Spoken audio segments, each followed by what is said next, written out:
Muy buenos días con todos y todas quienes nos acompañan. Estamos en el espacio Dimensión Creativa, que es el podcast de la Facultad de Diseño, Arquitectura y Arte, y en esta mañana nos acompañan Carlita Hermida y Pedro Espinosa, compañeros, amigos y profesores de la facultad. Cuéntanos, Pedrito, ¿qué tal volver a la universidad? Siempre es un gusto. Gracias, Manu, por la invitación a este chévere espacio. A mi querida amiga Carla, siempre es un placer verla y volverle a ver. Y la verdad es que siempre muy grato con la U. Creo que he dejado aquí muchos años lindos de mi vida. Casi 12 años he sido docente desde que inició la carrera de arquitectura. Y más bien siempre es para mí un gusto regresar a estos espacios que me brinda la facultad.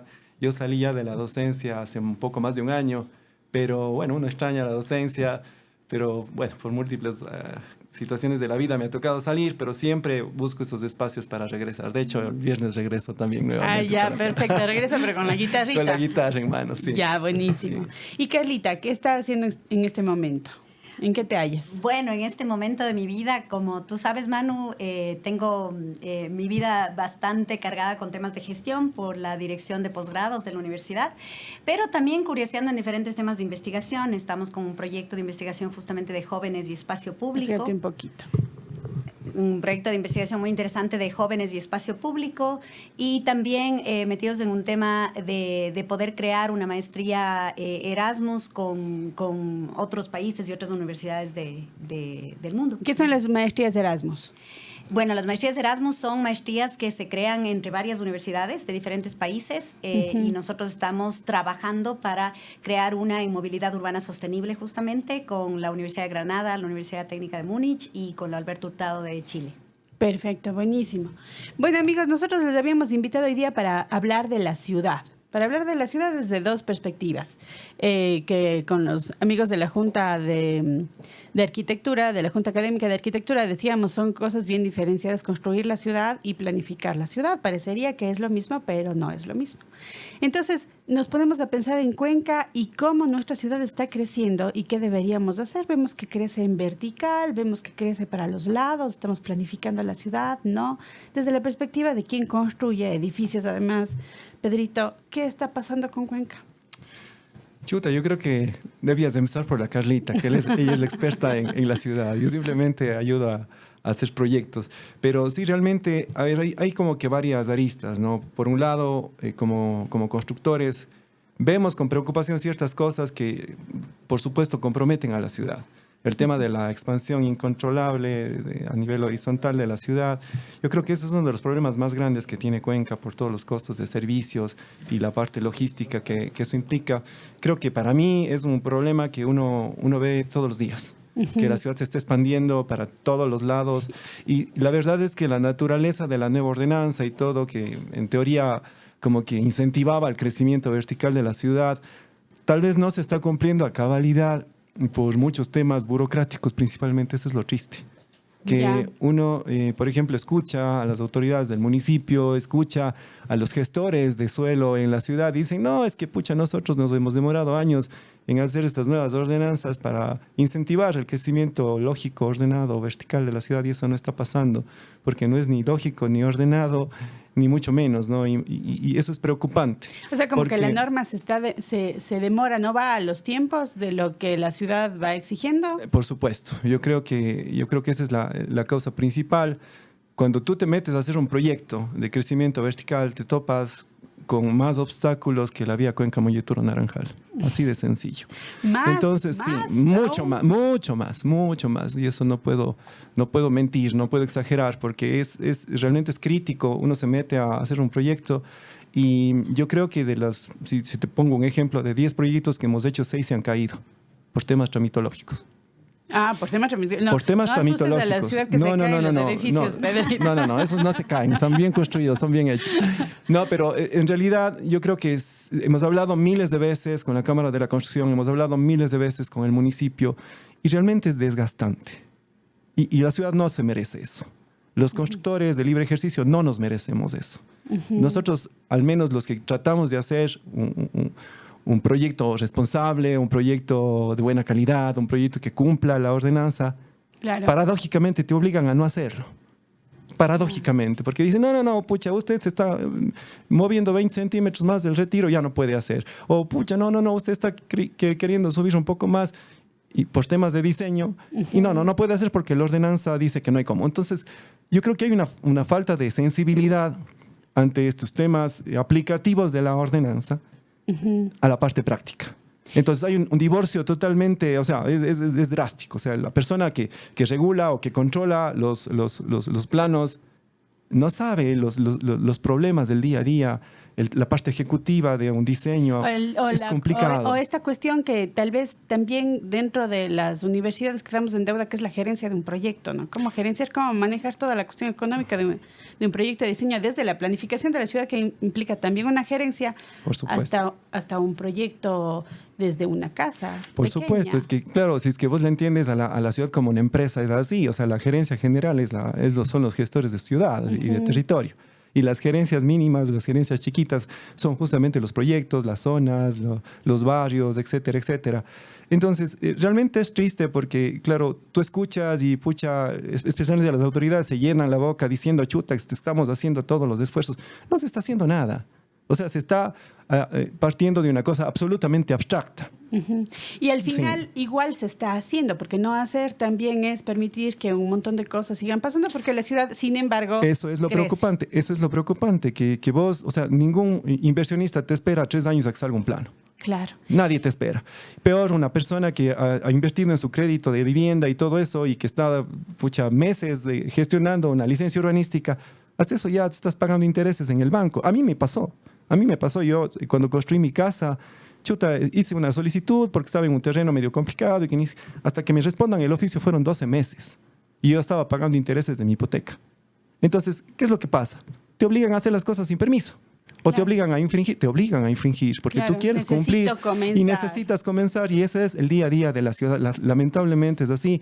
Nuestra ciudad es hermosa, se ha mantenido más o menos bien, pero por iniciativa de los cuencanos, no porque tengas los incentivos y un escenario favorable para que eso ocurra. Estas lógicas de uno a uno. Sí. Ahora, Carlita, pero desde el otro lado, desde el lado de la planificación, de pensar que están surgiendo una serie de edificios en medio de la ciudad, estamos también viendo cómo se transforman los barrios, lo cual es necesario, pero también en cierto sentido es penoso.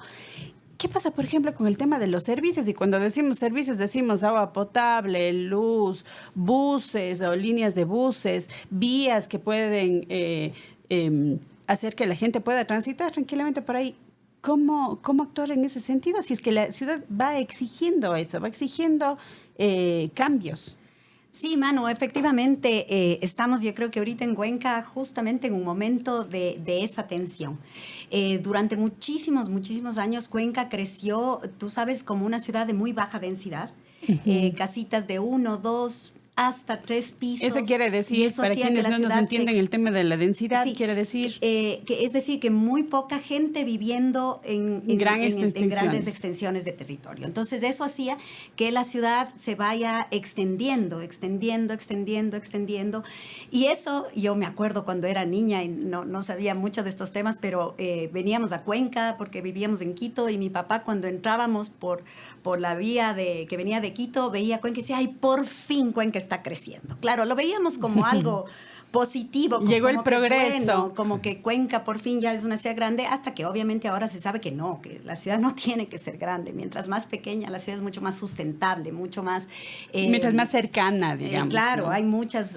mientras las ciudades son más pequeñas, tienes mucha más sustentabilidad ambiental, económica, social, etcétera. Bueno, entonces, mientras más compacta la ciudad, mientras más pequeña, es mejor. Y por ende, hay que evitar que se expanda mucho. Una de las maneras para evitar que se expanda mucho es justamente que haya esta construcción en altura, ¿no? Esta construcción en altura, perdón, tengo fans por ahí. Sí, tenemos público ahí que les están saludando. Entonces, obviamente, hay que empezar a construir en altura y, como decía Pedro, justamente el nuevo plan de gestión del suelo sí apunta a eso, apunta a que haya más construcción en altura en la ciudad y así evitar, para poner un ejemplo súper concreto, si tú tienes un edificio con 7 departamentos, digamos, evitas que haya 7 casas en la periferia, más o menos, para ponerlo en palabras. Porque igual son todas unidades de vivienda. Claro. Ahí entra un conflicto. Yo obviamente no conozco desde la práctica profesional, que ahorita Pedro nos dejó bastante claro el panorama. Yo te hablo como ciudad. Ahí entramos en un tema que hay que también tener cierto cuidado. Es decir, sí, hay que empezar a crecer en altura para evitar dispersarnos horizontalmente demasiado y comernos tierras agrícolas de protección, etcétera, ¿no es cierto? Pero tampoco se trata de irnos a una ciudad vertical. ¿Ya? ¿Qué quiero decir con esto? Ayer justo leí una noticia. En el caso de Quito se va a empezar a autorizar 40 pisos en muchísimas partes del centro. ¿Qué haces luego de 40 años con sus edificios de 40 pisos también? 20 pisos en el sur. O sea, no se trata de eso. No se trata de eso. Eso trae muchísimas consecuencias. O sea, hay varios estudios, investigaciones científicas que demuestran que una ciudad debería más o menos mantenerse entre los 5 o 6 pisos máximo. Eso te permite tener vida barrial. Y si tú tienes vida barrial, hay muchas cosas que ya salen por sí solas, ¿no? La altura de 5 o 6 pisos no es muy conveniente desde el punto de vista económico. Ahí Pedro me dará la razón. No ganas mucho si es que haces un edificio de 5 o 6 pisos. Pero en cambio, como ciudad, los 5 o 6 pisos te permiten muchas cosas de la vida barrial. Como tener parques, como ver a los niños que están jugando. Al tener 5 o 6 pisos, tú mantienes ciertas ventajas de la ciudad, como por ejemplo el tema de soleamiento, el tema de que tú hablabas, de servicios, etcétera. Si tú ya empiezas a crecer a una ciudad de 20, 30, 40 pisos, empiezan todos los problemas que tú estabas mencionando. Problemas de congestión, problemas de tráfico, problemas de cañones de viento, no hay soleamiento, etcétera, etcétera. O sea, cañones de viento, porque los edificios mismos se transforman en un espacio en el que el flujo de ese viento es unas velocidades entonces brutales. ya no es una ciudad caminable, ya no es una ciudad, etcétera. Entonces sí, un poco hay que mantener ese equilibrio, ¿no? Ese equilibrio si es que fuese posible, el que habría que apuntar, pero que ahorita tal cual como está la ordenanza, hay muchas zonas que sí estamos permitidos con 20 pisos, que entiendo que desde el punto de vista del desarrollo inmobiliario es positivo, digamos, pero desde el punto de vista de ciudad a mí sí me asusta. Claro, yo tengo una pregunta, Carlita. Bueno, les presento al Mateito. Ahora sí, yo soy la voz en off de aquí que le suelta las preguntas. Él que es no el sé. preguntón. Yo, en eso mismo, o sea, si es que no dejamos, entre comillas, o tenemos que buscar el equilibrio de que no crezca tanto para arriba, pero tampoco tanto largo, porque si hacemos que sea muy grande la expansión, también cómo manejamos el tema de la movilidad, del acceso a las cosas, de que el tema del tráfico y un montón de cosas, ¿cómo se equilibra también esa parte? Sí, por eso yo decía que una de las cosas que se debería tomar en cuenta es esta ciudad en altura, pero no en altura extremada, sino de 5 o 6 pisos de vida barrial. Yo te voy a poner un ejemplo clarísimo y es el que está en el barrio Puertas del Sol, pero en la orilla de la 3 de noviembre, donde están creciendo esta serie de edificios de 5 pisos más o menos. Y todavía sientes la vida barrial, la gente camina, tienes sol, no tienes viento. Disfrutas de los árboles a esa altura, etcétera, todavía, etcétera, sombra. ¿No? Pero claro, el momento que tú ya imagínate esos que no sean de 5 o 6 pisos, sino sean de 20, ya no los vas a disfrutar. Pero ojo, no me quiero olvidar de decir una cosa sumamente importante. Aquí, porque la gente va a decir, bueno, ya chévere, entonces si toda la ciudad empieza a crecer de 5 o 6 pisos, la gente ya no se va a ir a las afueras porque ya todos vamos a entrar en la ciudad, ¿no? En el límite urbano que nosotros le llamamos. Pero hay que tener en cuenta una cosa que en Cuenca hay que trabajar mucho y es el tema del valor del suelo. Cuenca es una de las ciudades del Ecuador, creo que la que tiene el valor del suelo más alto, más alto en el Ecuador. O sea, un metro cuadrado aquí en Cuenca cuesta mucho más. Cuenca es lo más caro del Ecuador. En todo el país. No te puedo hablar de Latinoamérica, pero de Ecuador sí sé que Cuenca es el más caro. Entonces, ¿qué pasa? Que aunque nosotros tengamos una ciudad de 5 o 6 pisos o crezcamos en altura, mientras no hay algún tipo de control al valor del suelo, la gente se va a salir, porque evidentemente no todo el mundo tiene para pagar un departamento donde te estoy diciendo, ¿no es cierto? Entonces, lógicamente la gente tiene que salir a buscar un terreno más bajo y ahí es donde nosotros nosotros como país, inclusive no solo como ciudad, deberíamos empezar a ver estrategias de controlar el valor del suelo.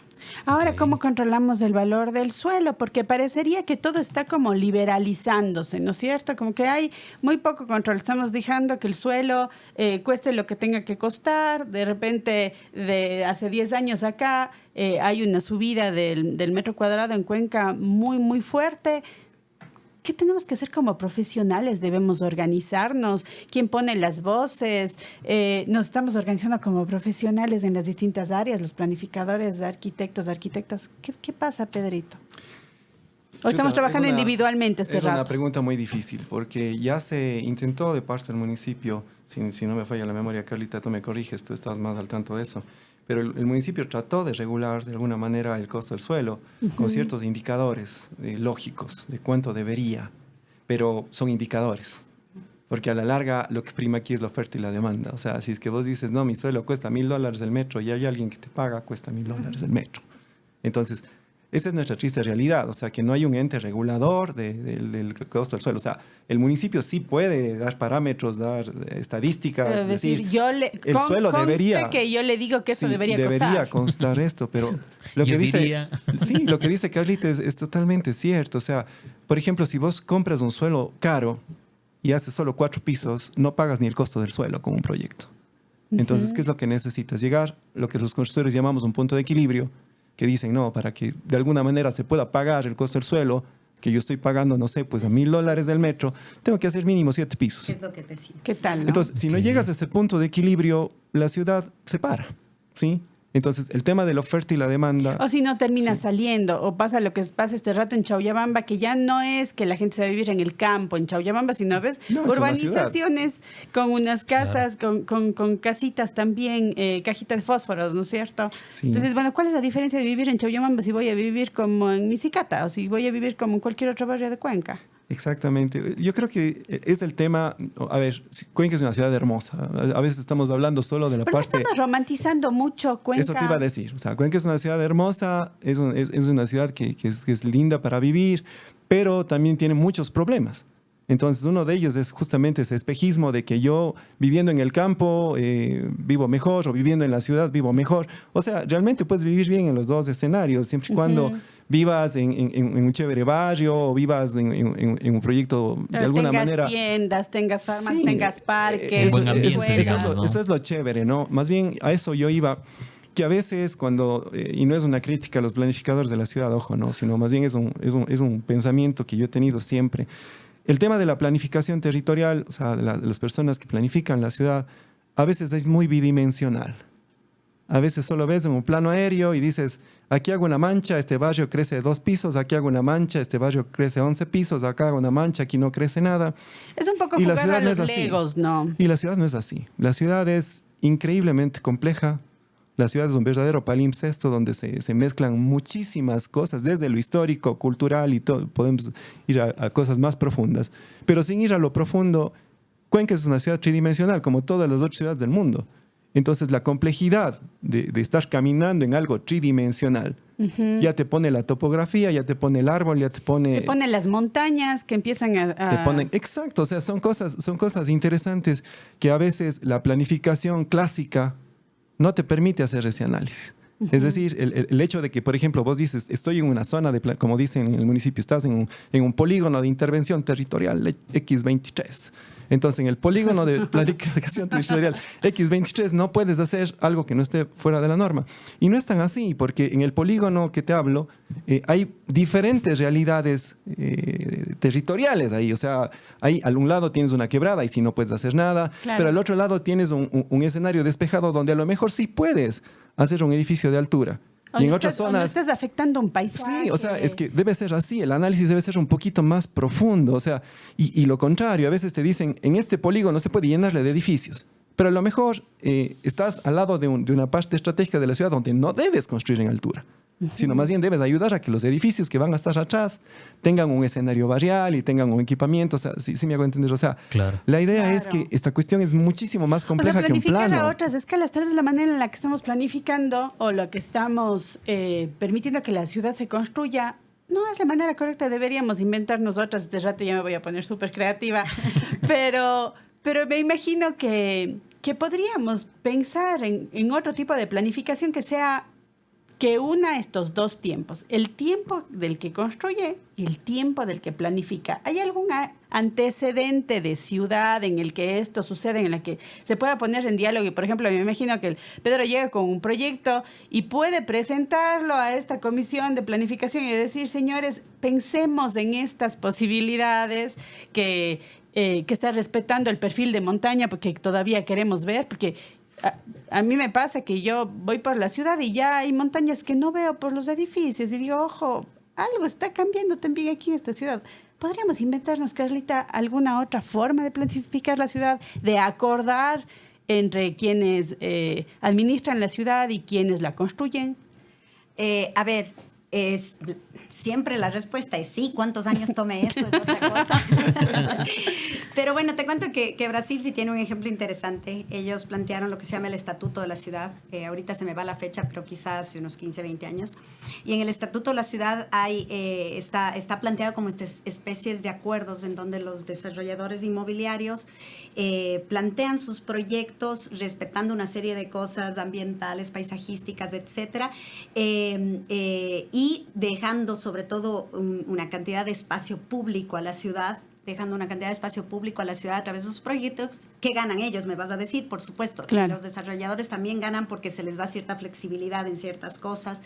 Entonces, o sea, se da una suerte de posibilidad de negociación a favor de la ciudad, incentivos. Incentivos, básicamente. Se llama el Estatuto de la Ciudad y se aplica en varias partes de Brasil, porque no es una norma que se aplica para todo Brasil, o sea, se aplica, pero tienes como sitios específicos donde se dice, bueno, aquí vamos a trabajar en este proyecto conjunto de desarrolladores inmobiliarios ciudad para llegar a acuerdos. Qué interesante, deberíamos explorar más esas posibilidades, porque si no, nunca nos van a dar los tiempos. O sea, la ciudad siempre va a crecer más rápido de lo que estamos pensando, ni siquiera entre los planificadores, sino entre los políticos. Porque además pasa eso, ¿no es cierto? No, realmente hay planificación. Nuestras ciudades en el país efectivamente se planifican. ¿Cuenca estaba planificada o no? A ver, Cuenca y todas las ciudades tienen por obligación, todos tienen planificación, es una obligación de todos los municipios, de todas las provincias, tener lo que se llama PDOT, Plan de Desarrollo y Ordenamiento Territorial, lo que son las provincias, y las ciudades tienen la obligación de tener una cosa que se llama PUCS, el Plan de Uso y Gestión del Suelo. Es obligación, o sea, todas la tienen. Ahora, si esa está bien o esté mal, o si se cumple o no se cumple, ya es otra cosa, claro. Pero obligatoriamente todos tenemos. De aquí de Cuenca, ¿cuál sería como que el error principal de ese? En el caso de Cuenca te iba a decir, porque hace un rato tú decías, Cuenca tiene planificación. Cuenca es una de las ciudades más planificadas. Es más, es conjuntamente con Quito las primeras ciudades en el Ecuador que tuvieron algún tipo de planificación. Porque antes de 1950 ninguna ciudad se planificaba. O sea, pero crecían ordenadamente, ojo, ¿no? Inclusive, justamente ayer veíamos con mis alumnos y les decía, antes de que exista la planificación urbana, nosotros sí teníamos una planificación, inclusive desde la época de los incas, que decía por aquí. Que es como una cuestión mucho más intuitiva. Y después, obviamente, con la Fundación Española, la Ley de Indias y demás. Pero, digamos que oficialmente una planificación empezó en 1950, 47, bueno. Y Cuenca y Quito fueron las primeras. Y las otras ciudades mucho después, ¿no? Entonces, digamos que sí, hay una planificación. Siempre nosotros como Cuenca hemos estado regidos desde 1900, que te cuento a mediados del siglo anterior, hemos estado regidos por una planificación, por un documento, una ordenanza que nos permite saber por lo menos si estamos infringiendo o no estamos infringiendo. Pero claro, lo que tú decías, Manu, la planificación va mucho más lenta que lo que va la ciudad. Para que tengan una idea, nosotros, digo nosotros porque nuestra generación de arquitectos nos graduamos más o menos por ahí en el 99, cuando estaba... Arquitectos del siglo XXI. Sí. Yo me gradué en el 2000, por si acaso. Es que el guauito. Pero bueno, estuvimos regidos por una norma que salió más o menos en esa época. Salió en el 99 y de ahí se actualizó en el 2003. Y con esa estuvieron ejerciendo todos los arquitectos, estuvieron ejerciendo hasta hace 2 años. O sea, y obviamente en 20 años pasaron 1000 cosas y seguíamos con la misma norma. Claro. Entonces, claro, La Falta una ciudad va actualización. mucho más rápido que lo que va la planificación. Claro, tiene que ser actualizada también la planificación. Claro, y Claro. tomó 20 años. Claro. Actualizar. Una Yo- planificación dinámica, ¿no? Claro, yo tengo una duda porque no entiendo bien cómo es el equilibrio también en la parte de las zonas verdes. Por ejemplo, si hacemos un edificio de 5 pisos, ¿cuánto terreno de espacio verde tenemos que hacer? Si es que es más grande el edificio, es más grande el terreno. Bueno, ahí hay una ¿Cómo es norma eso? súper clara que el Pedro le debe tener clarita porque... A ver, Pedrito, ¿cómo es? Cuéntanos. A ver, sí, cuando depende del terreno que tú tengas, te obligan a cumplir un cierto porcentaje de, Ok. de uso de suelo, que bueno, normalmente se llama el coeficiente de ocupación del suelo y el coeficiente de utilización del suelo. Ok. Son unas palabras medio técnicas que te tengo que decir para medio poderte ejemplificar lo que te voy a decir. Si es que vos, por ejemplo, tienes un terreno de 1000 metros y quieres construirte un edificio, dependiendo de la altura que te permitan hacer el edificio, tienes que dejar una mayor cantidad de área verde. Es decir, si haces un Ok. edificio de 3 pisos, tienes que dejar unos retiros pequeños, tal vez 5 metros, 3 metros, yo no sé, y te dicen, usted puede construir el 70% de su porcentaje de suelo, puede hacer construcción. Pues si ya dices, no, yo voy a hacer algo de 9 pisos, no, pues ya tiene que retirarse 10 metros, ya tiene que retirarse Ok. 6 metros.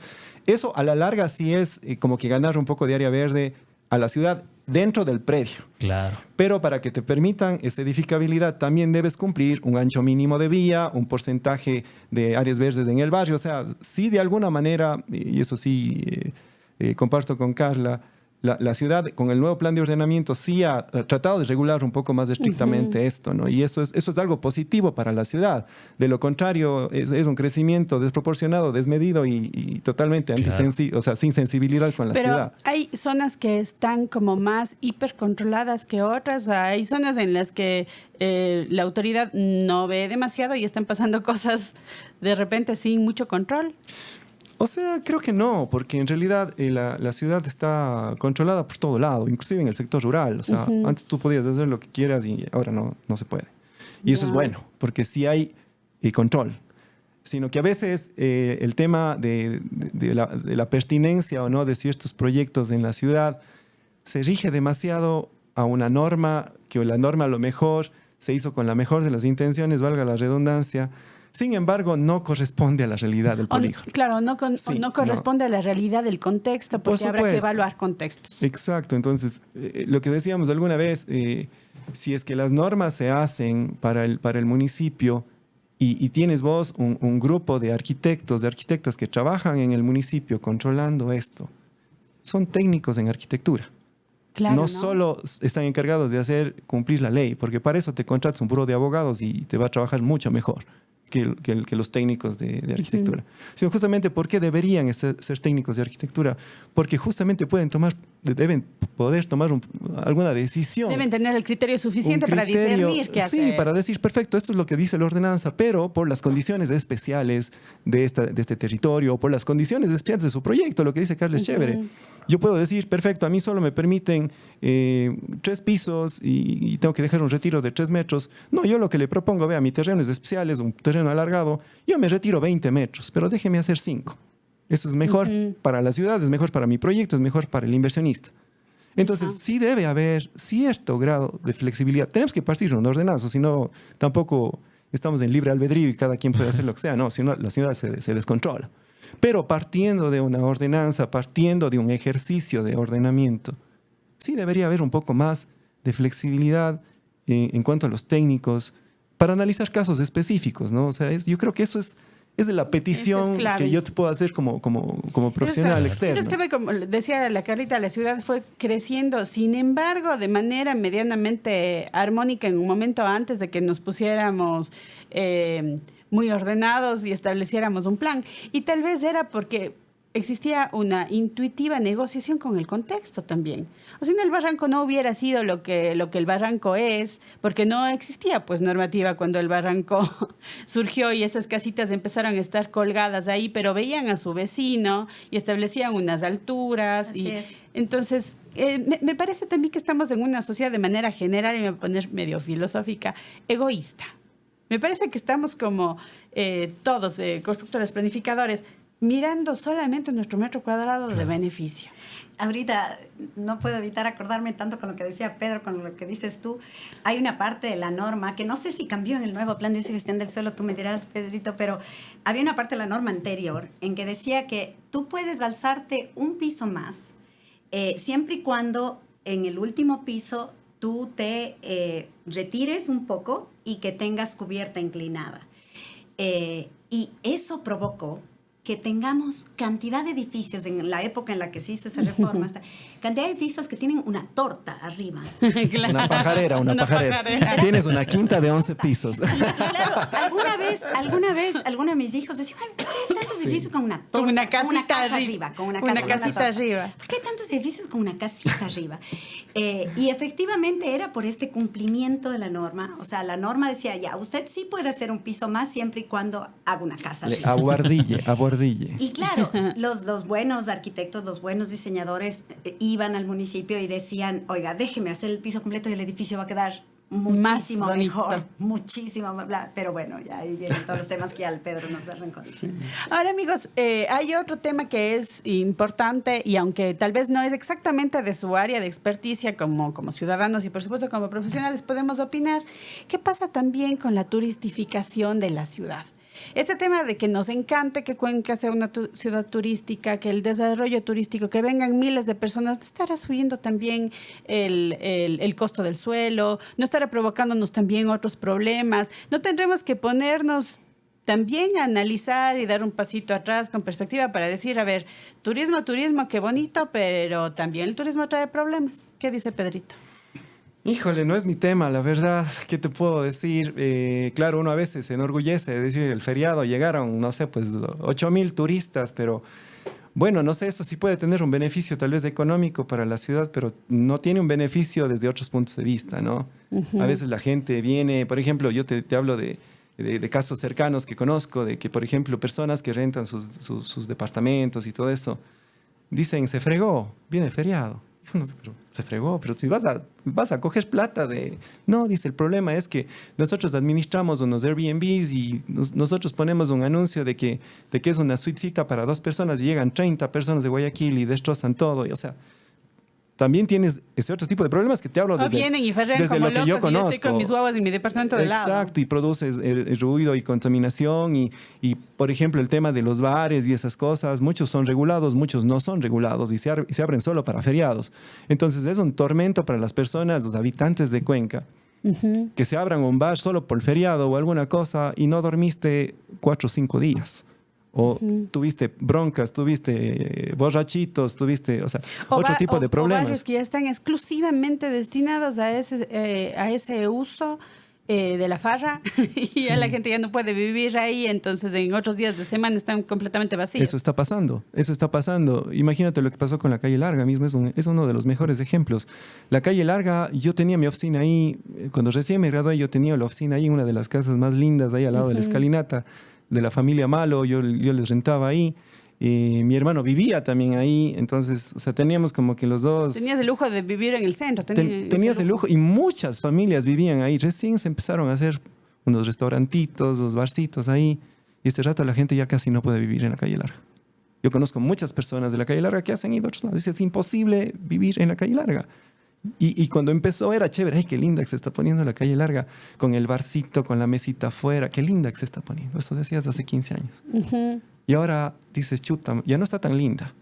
Porque ya te topas con gente ya medio rara de noche, que te quiere vender drogas, que te quieren robar. O sea, sí tiene sus pros y sus contras, ¿no? Pero el tema de la excesiva, la excesiva turistificación de la ciudad, hay que tratar de evaluar cómo mismo es, ¿no? Claro, inclusive el dueño de algún edificio, si quiere arrendar para una oficina, ya no va a poder.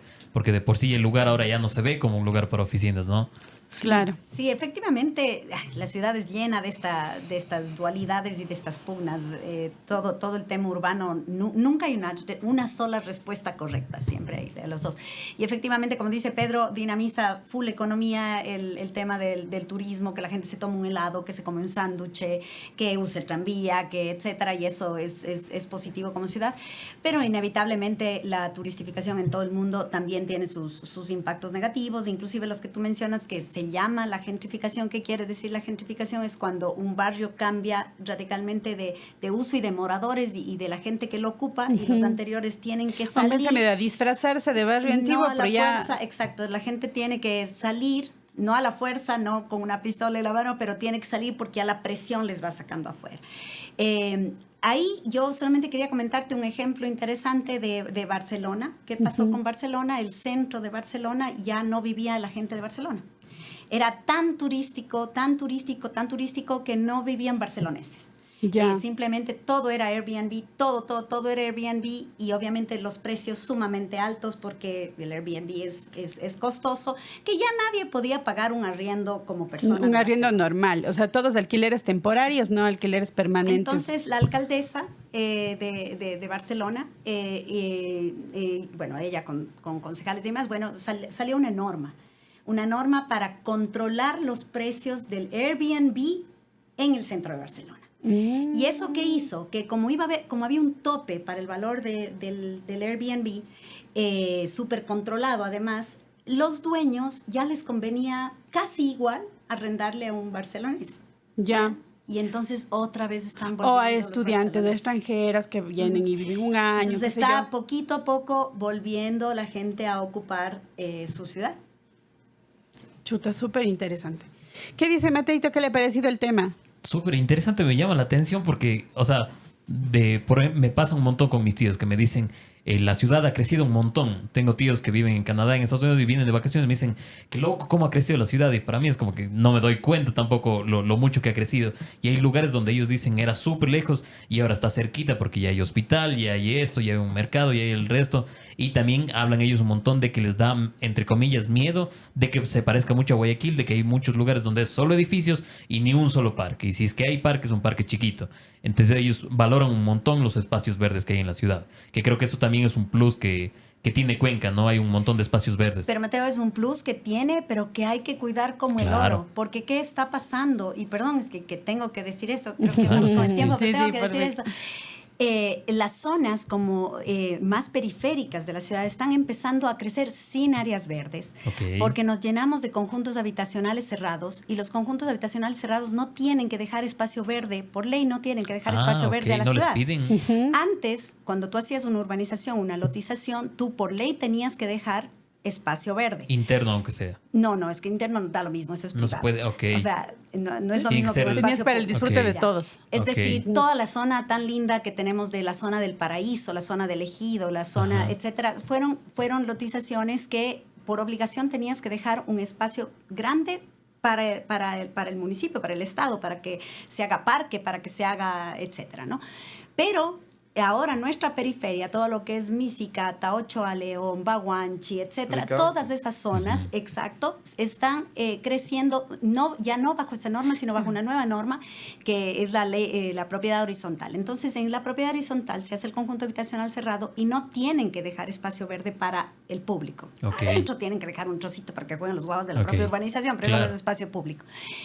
Entonces, ¿qué va a pasar? Misicata, Misicata Baguanchi, está terrible. Ochoa León, Ricaurte, en 10 años van a ser lugares totalmente consolidados sin espacio verde. Entonces, Ok. eso me estaba olvidando decir en este espacio tan importante. Claro. Claro. Y es importante tener en cuenta también eso.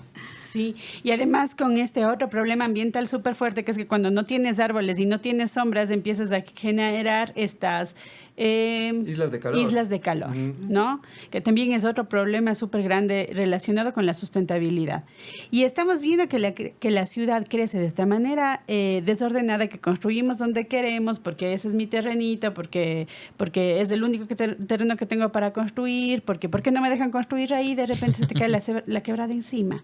¿Y qué haces? ¿Quién cubre ese costo? Bueno, el costo humano no lo va a poder cubrir nadie, pero seguimos solamente reaccionando en realidad ante estos problemas. Estamos viviendo justo ahora los problemas terribles de las lluvias y no aprendemos. Ya nos pasó hace un año lo de Marianza y ahora nos pasa con otras quebradas y no planificamos las quebradas y seguimos construyendo en la montaña.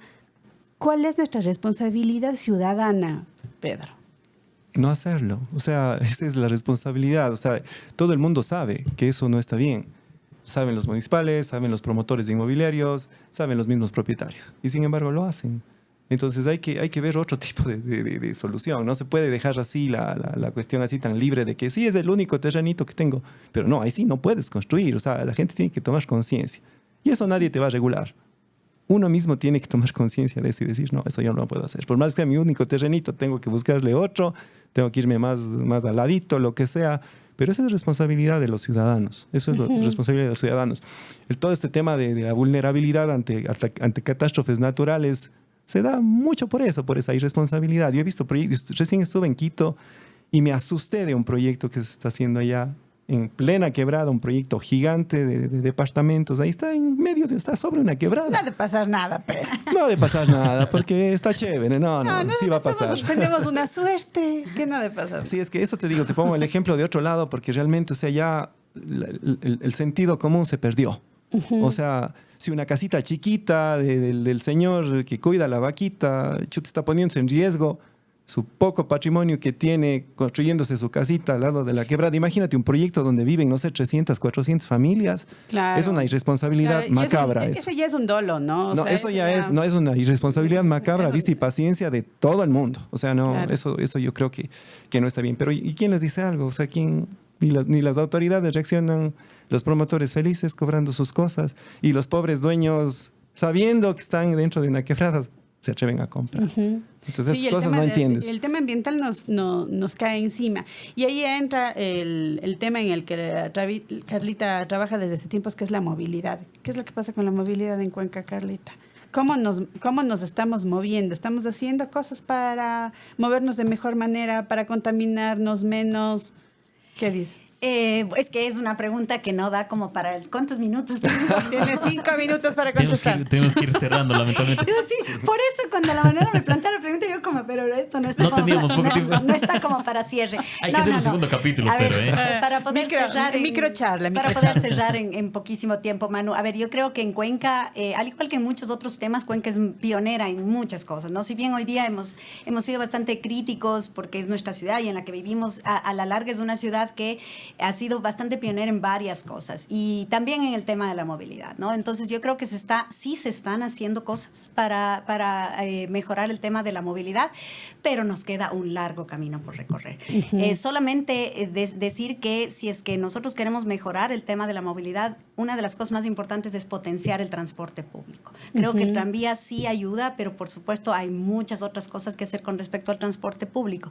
¿Y por qué no soy tan fuerte en el tema de la bici? Y que también creo que es súper importante, pero creo que la bici no es para todo mundo.